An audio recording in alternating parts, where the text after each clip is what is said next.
레위기서 16장 6절에서 10절까지 말씀을 제가 받들어 봉독하겠습니다.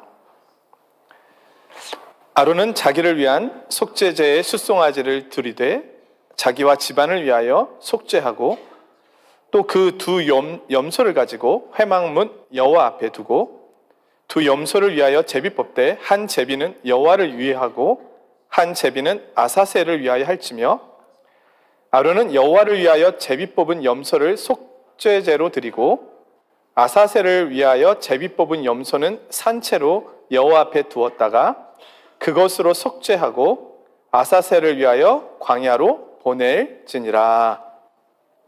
아멘. 본문만 봐도 오늘 말씀이 얼마나 어려울까 짐작을 하실 것이라 생각이 드는데요. 노력해 보겠습니다. 프랑스에는 약 60만 명의 유대인이 살고 있는데요. 유럽에서는 가장 많은 유대인이 살고 있는 나라라고 합니다. 토요일 아침 길을 가면서 검은 모자에 검은 옷을 입고 긴 수염을 한 채 회당에 가는 유대인을 보는 것은 어렵지 않은 일입니다. 구약 성경에 기록된 말씀에 따라 그들은 안식일을 지키며 회당에 갑니다. 오늘은 유대인들의 가장 중요한 명절인 대속죄일에 대한 말씀입니다. 지금 대한민국에서는 설날, 구정, 아마 1년 중에 가장 큰 명절일 거예요. 유대인들에게 있어서 가장 큰 명절은 대속죄일이라 할 수 있습니다. 레위기 16장 오늘 본문의 그 내용이 소개되어 있습니다. 이 대속죄일을 히브리어로 욤 키프르라고 합니다. 자, 우리가 레위기 말씀에 주목하는 이유는 계속해서 말씀드려 왔던 것처럼 죄인이 거룩하신 하나님께 나아가는 길을 설명해 주고 있기 때문입니다. 하나님께 가는 길이 구약과 신약에서 방법은 다릅니다만 내용과 의미에 있어서는 다르지 않습니다. 그러기에 우리가 레위기 말씀을 통하여 오늘 우리에게 적용해 보는 것입니다. 우리가 계속해서 말씀을 나누어 왔습니다. 거룩하신 하나님께 가려면 두 가지가 충족되어야 한다고 하였습니다. 하나는 거룩한 제사요, 또 하나는 거룩한 삶입니다. 그 가운데 거룩한 제사에 대한 마무리가 오늘 본문입니다. 그래서 제가 오늘 본문을 건너갈까 말까를 정말 고민을 많이 했습니다. 그런데 마무리를 하고 가야 되겠다, 마침표를 좀 찍고 가야 되겠다 해서 좀 어려울지 모르지만 마침표를 찍고 갈 수 있도록 성도님들도 잘 따라오셨으면 합니다. 학자들은 레위기 16장이 레위기에서 구조적으로 신학적으로는 가장 중요한 장이라고 이야기합니다. 자료를 찾다 보니까 이 욤키프르에 대한 내용이 2020년 9월 28일자 르몽드지에 아주 자세하게 소개되어 있었습니다. 여기에 유대인 대속죄일에 대한 기사가 있는데요. 제가 일부만 인용해 보도록 하겠습니다. 유대인의 가장 엄숙한 명절인 욤 키프르는 두려운 날로 불립니다. 사람들이 서로에게 용서를 구하고 하나님께 용서를 구하는 것은 연중 이맘때입니다.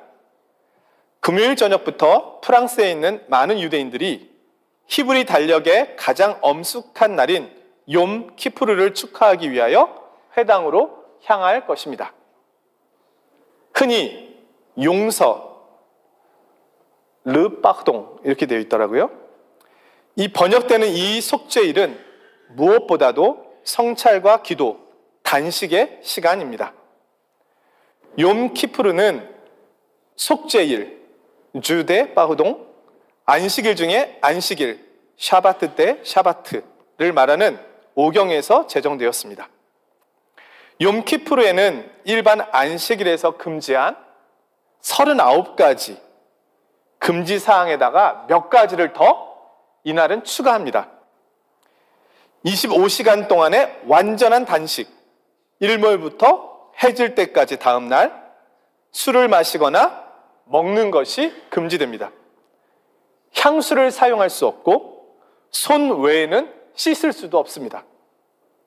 그리고 마지막으로 겸손의 표시로 가죽 밑창이 없는 신발을 신어야 한다고 합니다. 욤키푸르 전날 서로를 미워하고 한 해 동안 서로에게 나쁜 짓을 하며 지내온 두 이웃이 서로의 품에 안깁니다. 그들은 자신의 잘못에 대해 서로 용서를 구하고 회개와 자비의 눈물을 흘리며 서로를 껴안습니다. 저녁과 다음 날은 기도로 보냅니다. 욤키푸르 오후 동안에는 선지자 요나 이야기 4장을 읽습니다.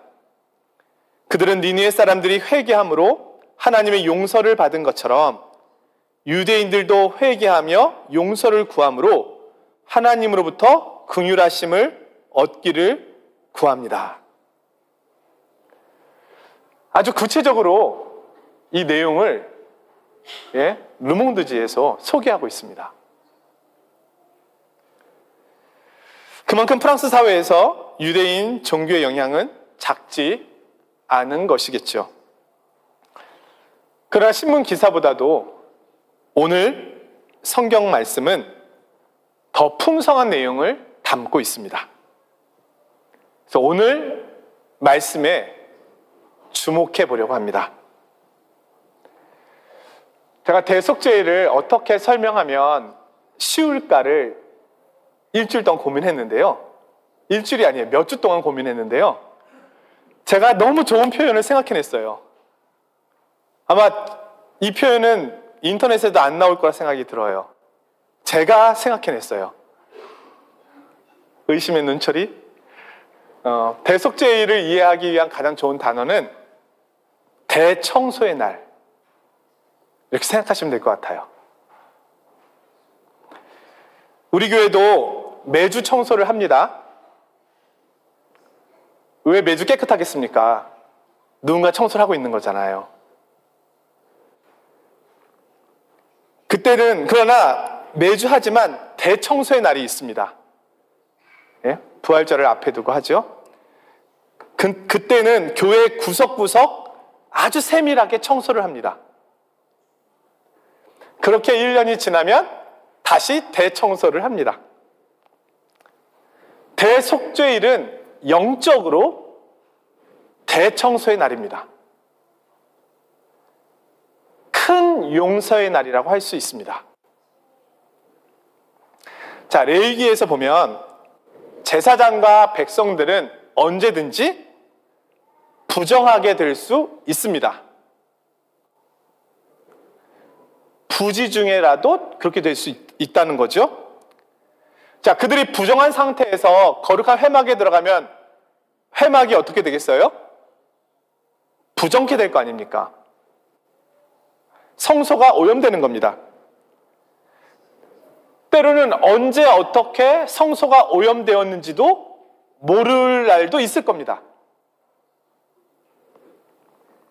그래서 이스라엘 백성들은 대속죄일 의식을 통하여 지성소를 포함하여 성소와 회막 그리고 백성 전체를 깨끗하게 해야 할 필요가 있었습니다. 이 날은 민족 전체의 죄와 부정을 제거하는 날이며 국가적 애도와 탄식의 날입니다. 회개의 날입니다. 민족 전체의 죄가 하나님 앞에서 용서받는 날이 욤 키프르, 이 날입니다. 자, 대속죄일의 내용을 쉽게 말씀드리기 위해서, 이해하기 위해서 핵심이 되는 세 가지를 정리해 보았습니다. 우리는 이 세 가지만 기억하면 돼요. 예? 하나는 장소, 어디에서 하는가? 두 번째는 사람, 누가 하는가? 세 번째는 재물, 어떤 재물로 하는가? 이 세 가지입니다. 자, 기억해 볼까요? 하나는 장소, 사람, 재물. très 예. 자, 장소는 속죄소예요. 속죄소. 사람은 대제사장. 재물은 아사셀, 염소. 이렇게 기억하시면 됩니다. 이제 앞으로 이 세 가지를 제가 짧게 설명해 드리려 합니다. 자, 지난번에 구약에서는 부정하게 된 것을 정결하게 하는 방법이 두 가지가 있다고 말씀을 드렸습니다. 간단한 것은 물로 하면 되지만 어려운 것, 예? 심각한 부정은 피로 해야 합니다. 이스라엘 백성의 죄와 부정이 정결하게 되기 위해서는 피 뿌림이 필요합니다. 이것이 이루어지는 장소가 속죄소입니다. 자, 속죄소는 지성소에 들어가면 법궤가 있는데 이 법궤를 덮고 있는 뚜껑이라고 할 수 있습니다. 법궤 안에는 이스라엘 백성들과 하나님과의 언약을 상징하고 있는 십계명 돌판이 들어 있습니다. 이 속죄소, 법궤를 덮고 있는 속죄소 좌우편에는 천사들이 날개를 편 채 서로 마주보고 있는데요. 이 공간이 바로 속죄소가 됩니다. 이 공간은 너무너무 거룩한 공간이기 때문에 대제사장도 1년에 단 한 번 들어갈 수 있습니다. 대제사장은 숫송아지와 염소의 피를 취해서 지성소로 들어가 그 속죄소 위에 피를 뿌립니다. 속죄소 위에 이들의 피가 뿌려짐으로 죄를 짓고 부정해진 이스라엘 백성들이 깨끗하게 되는 겁니다. 이때 대제사장은 백성들의 죄를 위하여 이곳에서 중보의 기도를 드리게 됩니다. 자, 그러면 도대체 욤키푸르가 오늘 우리와 무슨 상관이 있냐라는 겁니까? 그렇죠? 자, 오늘날 우리의 죄는 어떻게 깨끗해질 수 있을까요? 여러분, 감옥에 안 가면 죄가 없는 겁니까? 모르게 짓는 죄도 있잖아요. 고의적으로 짓지 않아도. 의도적으로 지었지만 들키지 않는 죄도 있잖아요. 이 죄가 있으면 거룩하신 하나님께 나아갈 수가 없습니다. 우리의 죄는 어떻게 깨끗해질까요?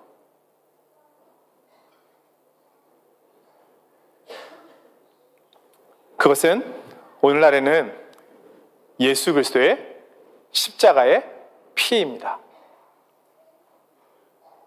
동일하게 피가 필요합니다. 구약의 속죄소는 예수 그리스도의 십자가를 상징합니다. 바울 사도는 로마서 3장 25절에서 이 예수를 하나님이 그의 피로써 믿음으로 말미암는 화목제물로 세우셨다 말씀합니다. 속죄소 위에 피가 뿌려지고 이스라엘 백성들의 죄와 부정이 정결하게 되는 것처럼 십자가에서 예수 그리스도의 피가 뿌려짐으로 온 인류의 죄가 용서를 받게 된 것입니다. 구약시대의 속죄소는 성소 안에 감춰져 있었지만 예수 그리스도의 속죄소는 모든 사람에게 공개적으로 나타났습니다. 구약의 속죄소는 이스라엘 백성들에게 국한되어 있었지만 예수 그리스도의 십자가는 모든 사람을 포함합니다. 이제 새로운 속죄소는 대제사장뿐 아니라 믿음을 가진 모든 사람에게 열리게 된 것입니다. 두 번째로는 대제사장에 대한 내용입니다. 이 대속죄일 예식의 주역은 대제사장입니다. 출애굽한 이스라엘 백성들에게 있어서 대제사장은 아론이었습니다. 대제사장은 이스라엘 백성과 하나님 사이에서 중보의 역할을 하였습니다. 지난번에 잠깐 언급했던 내용이니까 기억을 좀 떠올리셨으면 합니다. 대제사장이 입고 있는 의복은 일반 백성들이 입고 있는 의복과는 구별되었습니다. 대제사장은 평상시에 아주 화려한 왕 같은 옷을 입습니다. 그러나 대속죄일 날에는 이 왕 같은 옷을 벗어던지고 세마포 옷을 입습니다. 많은 학자들은 이것이 하나님 앞에서 겸손함을 나타내는 것이라고 말합니다. 세마포 옷을 입은 대제사장의 모습은 초라하고 비천하게까지 보입니다. 왕의 신분에서 종의 신분이 된 것입니다. 이날은 대제사장이 백성들을 대신하여 하나님께 자비를 구하러 가는 날이기 때문에 평소의 영광의 자리에서 한없이 낮아지는 자리로 내려가야 합니다. 대제사장이 지성소로 가는 일은 아주 크고 두려운 일입니다.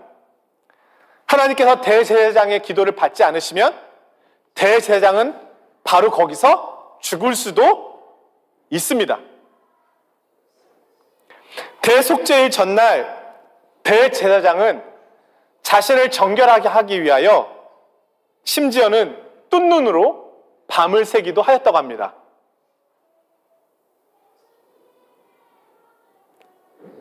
대제사장은 지성소에 들어갈 때 몸에 방울을 달고 한쪽 다리에 밧줄을 달아서 행여나 죽음을 당했을 경우 시체를 끌어내도록 조처를 취했습니다.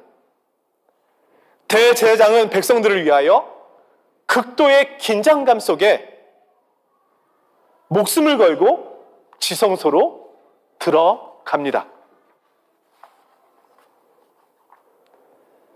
자, 신약에 와서 히브리서에 보면 예수 그리스도를 대제사장으로 이야기합니다.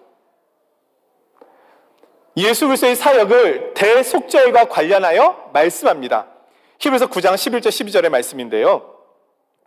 그리스도께서는 장래 좋은 일에 대제사장으로 오사 손으로 짓지 아니한 것 곧 이 창조에 속하지 아니한 더 크고 온전한 장막으로 말미암아 염소와 송아지의 피로 하지 아니하고 오직 자기의 피로 영원한 속죄를 이루사 단번에 성소에 들어가셨느니라.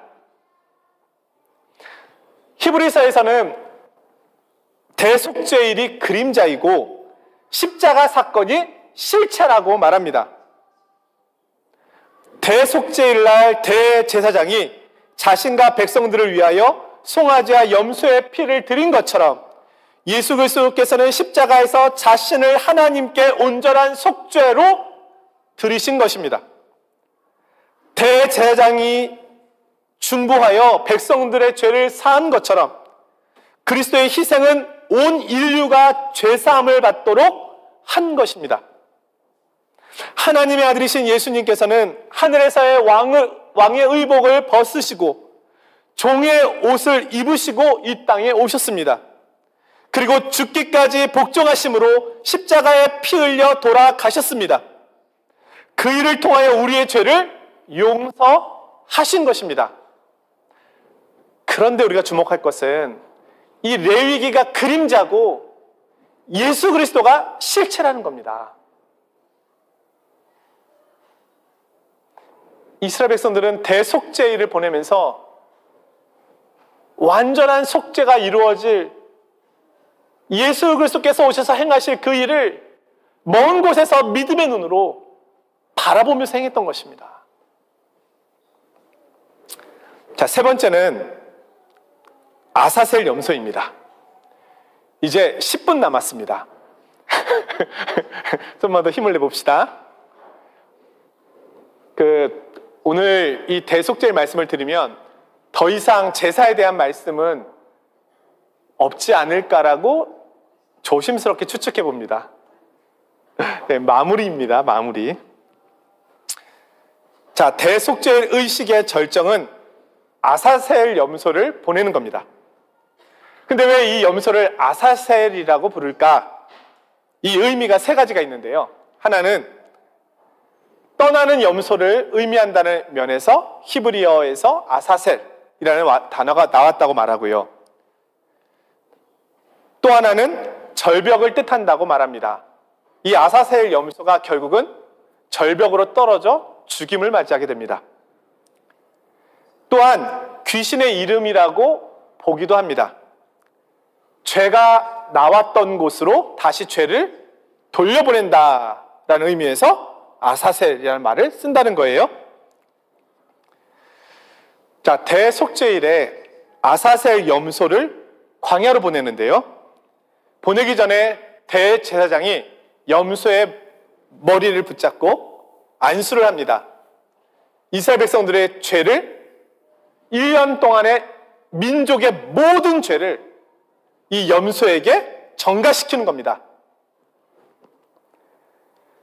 백성들의 모든 불의와 죄를 고백하고 그것은 이스라엘 백성들의 죄를 그 염소가 대신 짊어지는 것을 나타냅니다.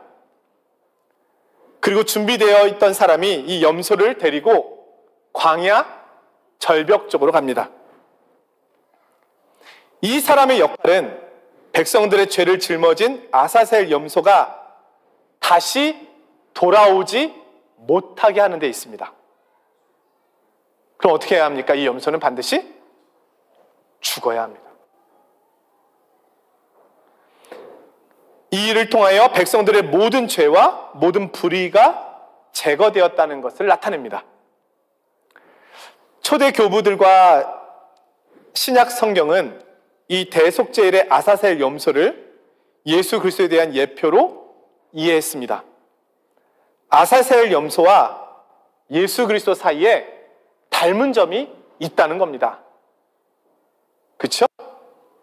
하나는 아사셀 염소는 죄가 없지만 이스라엘 백성들의 죄를 지고 죽임을 당합니다. 이것은 죄 없으신 예수님께서 인류의 죄를 짊어지시고 십자가에서 죽임을 당하신 것과 유사합니다.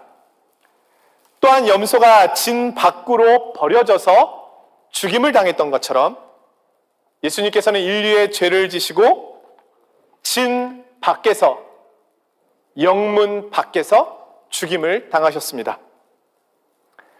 또한 마지막으로 아사셀 염소가 절벽에 떨어져 죽임을 당한 것처럼 예수님께서는 음부까지 떨어져 내려가셨습니다. 세례 요한이 어느 날 광야에서 외치고 있을 때 예수님께서 세례 요한에게 가까이 나아오셨습니다. 그 예수님을 보고 세례 요한이 말합니다. 세상 죄를 지고 가는 하나님의 어린 양이로다. 세례 요한은 인류의 죄를 지고 광야에 서 계신 예수님을 아사셀 염소로 보았습니다. 그의 머리에는 온 세상의 죄가 올려져 있었습니다. 그런 면에서 대속죄 의식은 십자가 사건의 모형이 되는 것이고요. 십자가 사건이 실체가 되는 것이죠. 예수 그리스도의 십자가 사건은 우주적인 대속죄가 이루어진 날입니다. 여러분, 앞의 내용은 이제 다 까먹으셔도 돼요. 지금 말씀드린 내용만 기억하시면 됩니다. 자, 예수 그리스도의 십자가에서 흘리신 그 피가 이 땅에 뿌려지자 죄와 부정으로 더럽혀졌던 이 땅이 정결케 되었습니다. 대제사장이 염소의 피를 속죄소에 뿌려 성소와 이스라엘 백성들을 깨끗게 하는 것처럼 예수 그리스도께서 자신의 피를 흘리심으로 우리의 죄를 깨끗게 하셨습니다. 부정한 백성으로 간주되었던 이방인들조차도 예수 그리스도의 구속함으로 깨끗하게 되었고 거룩한 성령을 받게 되었습니다. 그런 의미에서 예수님께서 죽으신 이 날은 온 인류가 새롭게 출발하게 되는 우주적인 사건이 되는 것입니다. 대속죄일이 이스라엘 공동체가 새롭게 태어나는 날이잖아요. 1년에 한 번 그들은 새롭게 태어납니다. 1년 동안 지었던 모든 죄가 그날 다 용서를 받고 새롭게 출발하는 거예요. 마찬가지로 예수 그리스도께서 우리를 위하여 자신의 피를 흘려주심으로 온 인류가 지었던 우주적인 모든 죄악들이 다 용서함을 받아서 이제는 새롭게 시작하고 출발할 수 있는 길이 열렸다는 것입니다.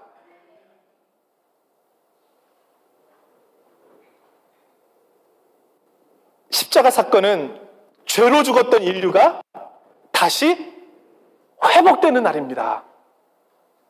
저와 여러분이 다시 십자가 안에서 회복되는 날입니다. 이전에 우리의 죄가 어떠했든지, 이전에 나의 본성이, 죄의 본성이 어떠했든지, 그새 십자가가 나의 과거, 현재, 미래, 온 인류의 죄를 다 짊어지고 가심을 통하여 나를 정결케 하셨다는 것입니다. 사랑하는 성도 여러분, 고린도후서 5장 17절에서 이렇게 말씀하는데요. 그러므로 누구든지 그리스도 안에 있으면 새로운 피조물이라 이전 것은 지나갔으니 보라 새 것이 되었도다. 우리의 모든 부정과 우리의 모든 죄악들이 그리스도의 십자가 희생을 통하여 깨끗게 된 것입니다. 그가 우리의 모든 것을 새롭게 하신 것입니다. 그래서 어떻게 됩니까? 우리는 정결케 된 자로 다시 살아가는 것입니다.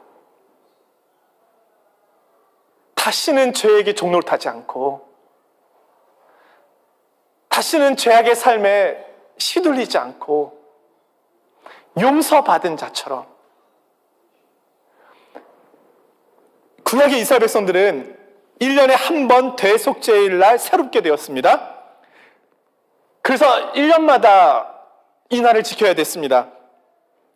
그들은 다시 부정케 되었고 다시 죄사함이 필요하였습니다. 그러나 오늘 우리는 단번에 그리스도께서 우리의 죄를 다 사하셨습니다. 과거, 현재, 미래 모든 죄를 해결하셨습니다. 그리스도께서는 우리의 죄와 본성과 마음까지도 새롭게 하셨습니다. 이런 찬송가 가사가 있습니다. 나 이제 주님의 새 생명 얻은 몸, 옛것은 지나고 새 사람이로다. 우리가 그리스도 안에서 새로운 사람이 되었습니다. 이 십자가 사건을 믿는 사람은 용서받은 자로, 정결케 된 자로, 하나님 앞에서 거룩한 자로 새롭게 삶을 시작할 수 있는 기회를 얻게 된 것입니다. 이전에 우리가 어떤 모습이었든지 그것이 중요하지 않고 그리스도께서는 그 모든 것을 사하신다는 겁니다. 디즈니에서 만든 겨울왕국 애니메이션이 있습니다. Let it go, let it go. 엘사와 안나 두 자매가 있습니다. 근데 이 엘사 언니의 손에는 늘 장갑을 끼고 있습니다. 왜냐하면 이 엘사의 손이 닿으면 닿는 물건은 모든 것이 다 얼음이 되어버립니다. 그래서 엘사는 다른 사람을 불행하게 만드는 것이 두려워서 장갑을 벗을 수도 없고 끝내는 가족들을 피해 달아나기도 합니다. 그러나 결국은 그가 가지고 있는 그 능력이 많은 사람을 구하게 됩니다. 저는 예수 그리스도의 십자가가 우리를 이렇게 한다라고 생각이 들었습니다. 어떠한 죄인이라 할지라도 그리스도의 십자가 앞에 나오면, 그리스도의 십자가에 닿으면 그는 정결케 됩니다. 혈루증 여인이, 부정한 여인이 예수님의 옷자락에 닿자 그가 치유되었습니다. 이런 찬송가가 있는데요.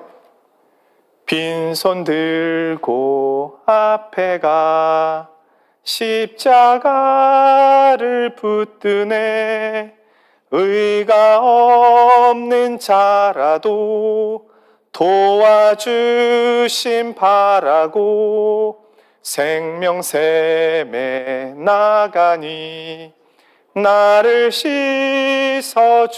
씻어주소서. 저희 집에선 저에게 절대 노래하지 말라고 늘 이야기하는데 하고 싶었습니다. 이 찬양을 부르고 싶었어요. 빈손 들고 앞에 가서 나에겐 아무 공로가 없지만 그분의 십자가를 붙든 것밖에 없는데 십자가를 붙든 그 믿음으로 인하여 그분이 나를 새롭게 만드시는 것입니다. 나를 고치시고 나를 용서하시고 오늘 주님께서 그 십자가의 사랑과 은혜의 자리로 오늘 우리를 부르시는 겁니다. 사랑하는 성도 여러분, 올 한 해 그리스도의 십자가를 단단히 붙잡고 나아가시길 원합니다. 약하고 추해도 주께로 나가면 주께서 용서하시고 새롭게 해주십니다. 우리는 다시 출발합니다. 언제든지 다시 시작할 수 있습니다. 죄악에 매일 필요도 없고 과거에 매일 필요도 없습니다. 상처와 아픔에 매일 이유도 없습니다. 그리스도께서는 나를 맞아주시고 나를 붙드시며 나를 정결케 하시고 나를 새롭게 하십니다. 올 한 해 또 한 주간 이 사랑과 은혜가 성도님들 위해 가득 넘치기를 주님의 이름으로 축원드립니다. 거룩하신 하나님 아버지, 오늘도 빈손으로, 아니 더러워진 이 손으로 그리스도의 십자가를 붙듭니다. 그리스도께서는 이미